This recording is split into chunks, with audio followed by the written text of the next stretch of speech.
대기업만 중심으로 돌아갔던 이 체계에서 이 글로벌 공급망이 붕괴되면서 어떤 한 대기업이 해외의 대기업들과 연계해서 했던 서플라이 체인 자체가 균열되면서 현재 이 공급망의 어떤 다른 사슬을 국내로 만들 수밖에 없다라고 볼 수 있을 것 같고요. 북한에게 전략적 인내를 했었던 오바마 대통령이 G2를 했습니다. G2는 굉장히 낯선 일입니다. 왜냐하면 미국이 다른 나라를 인정하지 않거든요. 대기업 같은 대우를 할 수 있도록 우리나라 내부의 서플라이 체인을 만드는 방식 같은 게 된다면 취업시장 자체가 훨씬 더 다변화되지 않을까 싶어요.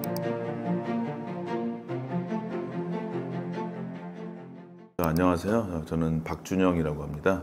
저는 먼저 삼성전자에서 반도체 연구소에서 연구원으로 일을 했고요. 이후에 삼성에서 10년 기간 일을 했는데 그 중에서 나머지 기간을 인사과장으로 일했었습니다. 그래서 기술하고 인사 쪽에 관련돼서 반도체 쪽의 업무에 대해서는 좀 어느 정도 일을 했고, 그 이후에 10년 정도는 반도체 업계에서 강의 컨설팅, 프로젝트 리더 진행하면서 실제 삼성뿐만 아니라 한국 반도체 업계 쪽에 대해서 계속적으로 일을 해서 한 20년 정도의 경력을 가지고 있습니다. 저는 독특하게 원래 전공은 연세대학교에서 화학공학을 전공했는데요. 그래서 이제 반도체를 만들다가 이후에는 이제 인사팀에 가서 경제 경영이 부족하겠다 싶어서 이제 석사로 경제학을 했고, 그 다음에 회사를 그만두고 나서 특이하게 문화인류학 쪽을 박사를 해가지고 기술 IT 쪽으로 박사 논문을 썼었습니다. 그래서 지금은 산업인류학연구소라고 하는 걸 건립을 했고요. 보시는 바처럼 책이 두 번째 책이 나왔는데, 첫 번째 책은 반도체를 사랑한 남자라는 책이 있었었고요. 두 번째는 지금 한국 반도체 산업을 중심으로 해가지고 이게 진짜 얼마 안 남은 것 같다, 이때가 3년 정도가 되게 중요한 시간인 것 같다 싶어서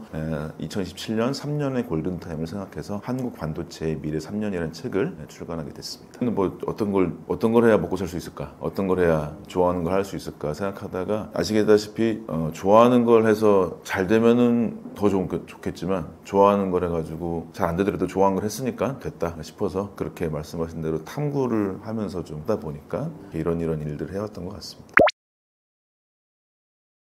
요즘에 관세가 굉장히 큰 문제가 되고 있어요. 그래서 특히 5월 24일 날 트럼프 대통령 같은 경우 이렇게 얘기했습니다. 백악관에서요. 이 애플 팀 쿡 CEO한테 얘기를 했답니다. 당신들이 중국에서 인도에서 뭘 만들든 상관없는데 웬만하면 애플 폰을 미국에서 만들지 그래요? 안 그러면은 이제 우리가 관세를 때릴 겁니다 라고 얘기를 했습니다. 근데 그러면서 무슨 얘기를 했냐면 삼성전자 같은 회사도 있죠. 거기도 동일하게 관세를 20% 때릴 거예요. 그게 6월 말기에 진행될 것 같아요 라고 선언을 했습니다. 이 관세라고 하는 게 이제 시작됐고, 실제 미국이 소위 이제 마가죠. Make Again, Make America Great Again이라고 해가지고 이것을 실제 관세를 통해 뭔가 진행을 하고 있습니다. 그래서 여러분께서 들으셨던 거로는 지난 4월에 중국에 대해서 원래 10% 관세였던 걸 2%로 올리고 거기다가 5%를 추가 관세를 해 145 관세를 때린다고 얘기했습니다. 그럼 어떻게 되냐면 실제로 아이폰 값이 2배로 오릅니다. 왜냐면 중국에서 아이폰의 프로를 현재 생산하고 있으니까요. 근데 그때 화들짝 미국 시민이 놀래가지고 난리가 났습니다. 그래서 트럼프 그 지지율이 확 떨어졌었고요. 그런 거를 보다 보니까 이러면 안 되겠구나 싶어서 한 3달 유예를 했습니다. 그래서 지금 현재 6월 말 7월에 그 관세 145% 정도 된다는 것들이 유예되는 게 풀려서 어떻게 할지 모르는데, 이제 어떤 일이 생겼냐, 바로 삼성 핸드폰, 다른 핸드폰사들이 미국에 실제로 현재 납품을 하려면 가격이 엄청 오르게 됐습니다. 여러분, 우리가 알고 있는 폰이 한 1,000불이라고 해볼게요. $1,000. 그러면 이제 실제로 25% 관세가 붙게 되면은 우리나라는 그동안 미국과 FTA 했기 때문에 관세가 없었습니다. 근데 25% 붙기 때문에 그것을 그대로 소비자 가격이 올라간다. 그러면은 $1,250가 되기 때문에 굉장히 비싸지게 되겠죠. 그래서 그것들이 실제 매출 차이와 이익 차이가 될 것이고, 이것은 우리나라로 들어왔을 때는 실제 삼성전자가 돈을 덜 번다, 혹은 이것 때문에 삼성전자 때문에 삼성전자가 판가가 높아졌기 때문에 원가를 낮춰야겠다, 이익률이 감소됐기 때문에 협력사들에게 이제 또 다른 형태의 가격 인하 같은 것들을 요구하겠다. 그러면 당연히 우리의 월급이 줄어들겠죠. 이런 것들은 실제로 우리의 삶에서 돈이 줄어드는 형태로 나올 수 있을 것 같고, 이것들은 또 다른 형태로는 삼성전자가 미국에서의 매출이 줄어드는 것으로 나오고, 그 회사의 매출 하나가 국제적으로 영향도 되기도 하고 우리의 지갑도 줄어들게 되지 않을까 생각이 들긴 합니다.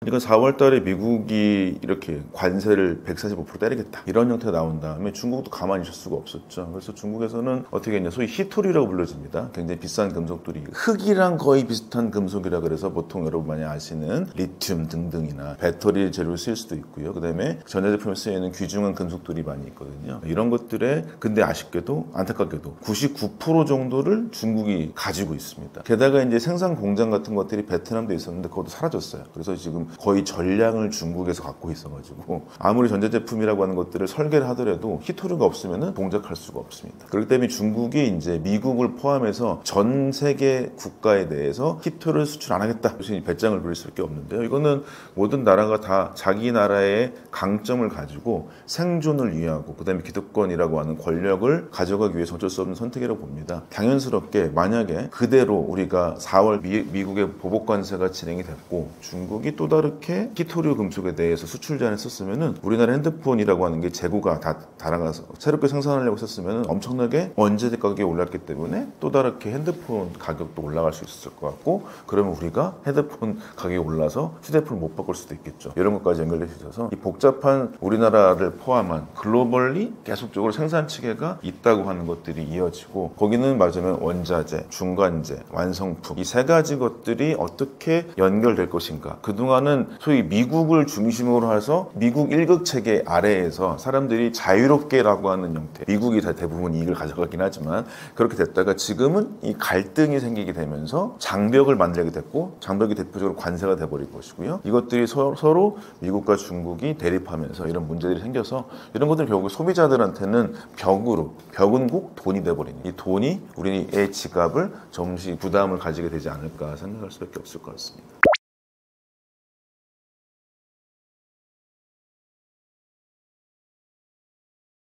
이제 보복관세라고 하는 것들의 예외 조치가 이제 소위 아이폰 때문에 이제 나왔던 게 정확히는 7월 초지만 6월 말부터 이 휴정 기간이라고 하는 90일의 3달 기간이 끝날 것 같기. 그러면 실제 어떻게 될 거냐? 여전히 불확실합니다. 근데 이번에는 제가 봤을 때는 트럼프가 어느 정도 카드를 준비하지 않을까 싶어요. 그래서 이제 트럼프 으름장을 난다. 아니면 어떤 분들은 트럼프가 이상한 광인 같다라고 하지만 트럼프는 이상하지만 똑똑한 사람 같습니다. 그렇기 때문에 이 소위 미국을 다시금 유대하게 한다라고 하는 정책이 만만한 일은 아닙니다. 실제로 그래서 불확실성이 결론적으로 증가될 수밖에 없는데 여기에서 소위 우리가 같이 고민해야 될 게 미국이 과연 실제 생산단지 같은 것들을 다시금 미국으로 오게 하든지 아니면 관세를 물게 하든지 이런 형태겠죠. 어쨌든 간에 뭔가 벽을 높인다는 겁니다. 그 벽을 안으로 들어와서 벽 안에서 생산하든지 벽 바깥에서 하려면 돈을 내든지 이 두 가지 선택인데 실제 이게 만만한 얘기가 아닙니다. 그러니까 미국이라는 나라는 그동안 설계를 중심으로 해서 IT나 ID를 중심으로 해가지고 발전시켜서 부가가치 높은 산업들을 만들어 왔는데 그것들이 제조업이라고 하는 형태의 약점으로 부각이 됐죠. 인텔의 몰락도 있었었고요. 그 다음에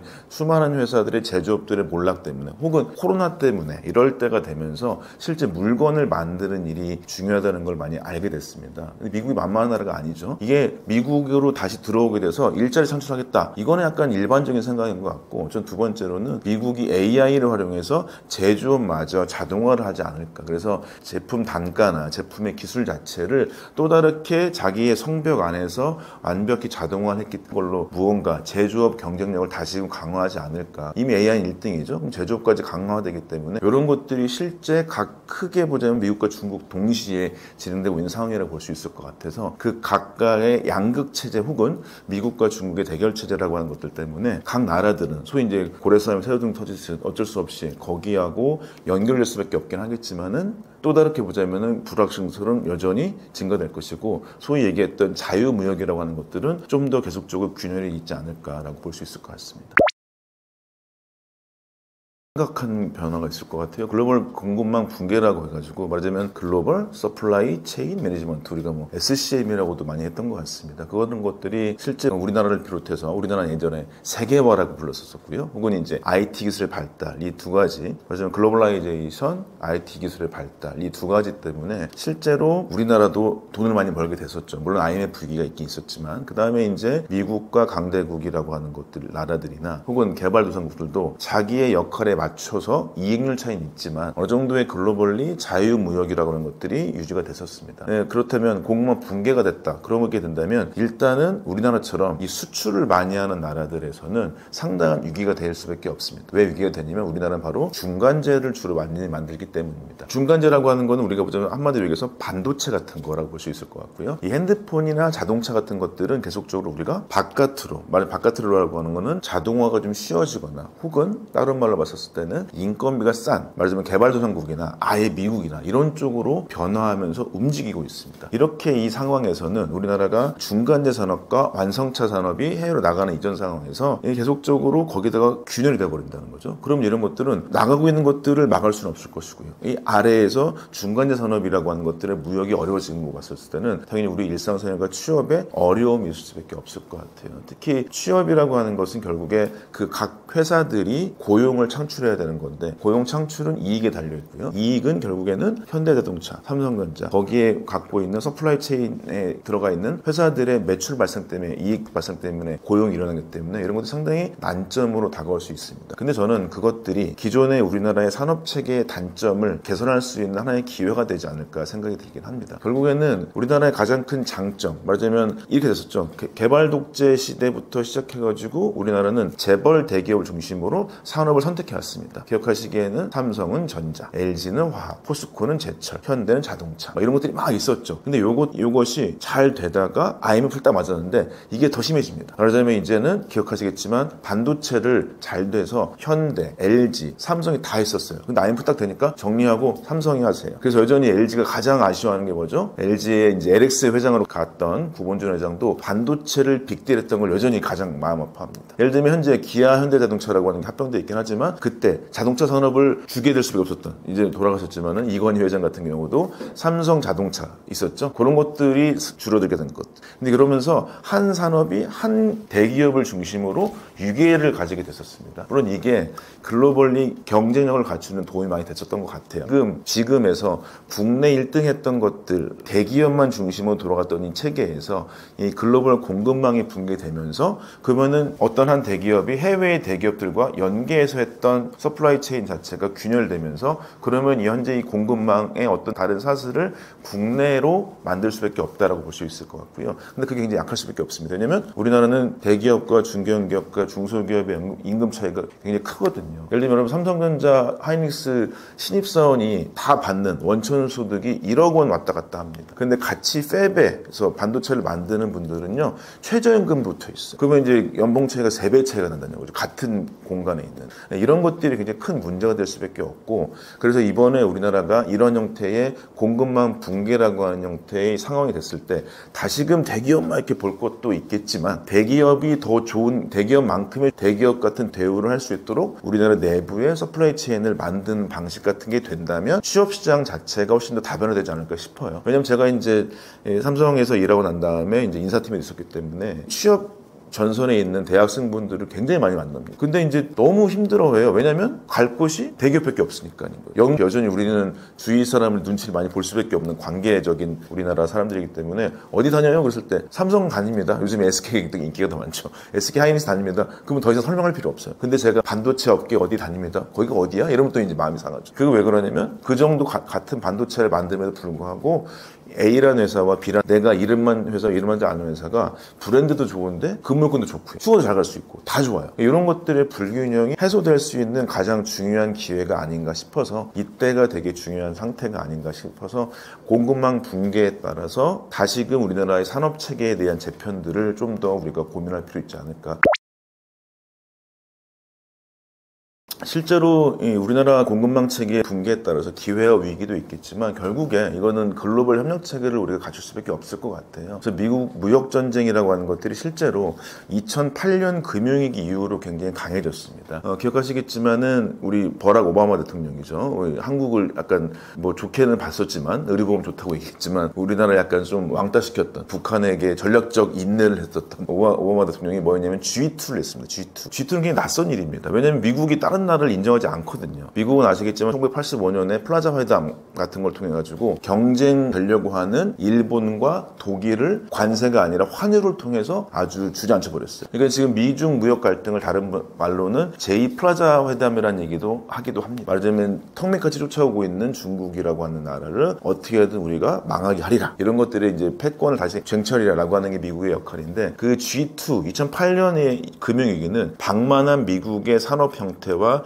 금융 자본이라고 하는 것들을 중국이 소비로 인해서 막아준 거죠. 결국에는 이런 상태가 되면서 미국은 중국을 무시할 수 없게 돼버렸습니다. 그러다가 실제 그것이 표면적으로 드러난 게 결국에는 트럼프 대통령이 들어와서 만들었던 미국 전쟁이 16년 전으로 많이 일어났었고요. 마찬가지로 이제 바이든 대통령도 마찬가지고 그렇게 했었었고, 미중 무역 전쟁이 지금 더 격심합니다. 그럼 이때는 누가 또 될지는 잘 모르겠어요. 아직까지는요. 기술력이 갖고 있는 미국과, 근데 중국도 기술력이 만만치 않죠. 가장 중요한 게 인구를 많이 갖고 있는 중국. 이 상태가 돼버렸습니다. 게다가 제조업이라고 하는 것들을 모두 다 중국에서 만들고 있습니다. 이런 형태가 됐습니다. 근데 우리나라는 뭐다? 바로 중간재 산업의 가장 커다란 경쟁력을 가지고 있다고 볼 수 있을 것 같아요. 그렇다면 뭐냐? 이때 기업뿐만 아니라 우리 개인뿐만 아니라 정부의 역할이라고 하는 것들을 꼭 고려해야 될 것 같습니다. 저는 이제 우리가 정치 체계마다 다르겠지만 결국에 균형할 수밖에 없겠다라고 얘기할 수 있을 것 같아요. 말하자면 뭐 중국을 극복해야 된다. 뭐 이런 형태, 뭐 어떤 분들은 뭐 이념이 더 중요하다 이런 분들도 있었는데, 이런 것들은 이미 시대가 많이 지나갔고 낯익은 이념 논쟁밖에 안 되겠습니다. 결국에 우리나라가 경제적으로 혹은 산업적으로 우리가 취업시장에서 내 지갑이 되고 하는 것들이 더 좋아지라고 치려면 이러한 형태의 이 위기 상황, 불확실성 속에서 우리가 가장 잘하는 건 무엇이고 우리가 협력해야 될 건 무엇이고, 거기에서 잘하는 거에서 협력할 것이 있다고 친다면 잘하는 거는 계속적으로 잘할 수 있도록 도와줘야겠지만, 못하는 거는 아쉬운 것 같은 경우 어떻게 되죠? 정부에서 역할을 해줘야 될 수밖에 없습니다. 예를 들면 반도체 산업을 예를 들어볼게요. 반도체 산업은 아까 말씀드렸다시피 아주 기본적으로 유지보수를 해야 되는, 장비 유지보수를 해야 되는 가장 최저임금 단계에 있는 분들이 있고, 그 반면에 뭐 최고 연봉을 받고 있는 대기업 사람들이 있습니다. 그럼 여기에서 이 사람들이 같은 역할을 하는데 회사 때문에 임금 차이가 난다. 혹은 가장 영세한 회사들이 반도체를 만드는데 되게 비싼 장비들이 많이 있거든요. 그런 것들이 뭐 볼트와 너트, 나사 같은 걸 만들어요. 근데 그런 것들이 실제 품질에 되게 중요해지고 있어요. 말하자면 우리가 그동안 당연시 여겼던 것들이 더욱더 빈틈이 나오고 있는 지금의 형태로 본다면, 영세한 기업들의 기술력을 좀 더 올려줄 수 있는 정부 역할들을 중요하고, 말하자면 국내 내부에서는 이 산업 생태계를 붙어야 할 수 있도록 정부 역할이 필요하고, 두 번째로는 미중 무역 갈등 중에서의 정부가 균형 해결을 통해 가지고 그런 것들을 좀 더 해결할 수 있도록 기업들과 협력하는 것들이 많이 필요하지 않을까 싶기도 합니다. 이런 것들을 우리는 계속적으로 모니터링하고 아주 날새게 안테나를 세우고 있어야만 우리나라가 좀 더 경쟁력을 가질 수 있지 않을까라고 생각이 들 수 있을 것 같습니다. 우리나라가 이제 수십 년, 말하자면 IMF, 그 다음에 뭐 정치적 87년째 봤을 때는 40년 혹은 20년이 넘어왔습니다. 그러니까 25년에서 40년 정도의 사회에서 정치적, 경제적 격변이 일어나고 있는데, AI나 반도체라고 하는 것이 글로벌리 혹은 인간의 자체로서의 변화가 많이 일어나고 있습니다. 거기에서는 이 단위기술적인 개발도 필요하겠지만은 뭐 현재 국가적, 정치적 위기 같은 것들 포함해서 여기 사람들끼리 서로를 무시하지 않고 협력을 통해서 얘기를 들어보는, 반도체 기술만 하더라도 다양한 기술의 변화 들이 있었다. 그 다음에 AI에서 쓸 수 있는 게 있고 쓸 수 없는 것들이 있다. 이런 것들을 같이 얘기해 보면서 서로의 협력과 신뢰를 쌓아가는 방식이, 뭐 제가 얘기했던 반도체의 미래에 대한 이야기든지 산업에 대한 얘기든지 둘 다 필요하지 않을까. 그것들이 국가적으로 좀 더 이야기가 풍부해지면 그것이 가치로 나올 수 있지 않을까 싶어서 뭐 대선을 앞두고 있기도 하고, 저희 채널에서 같이 말씀을 드렸습니다. 감사합니다.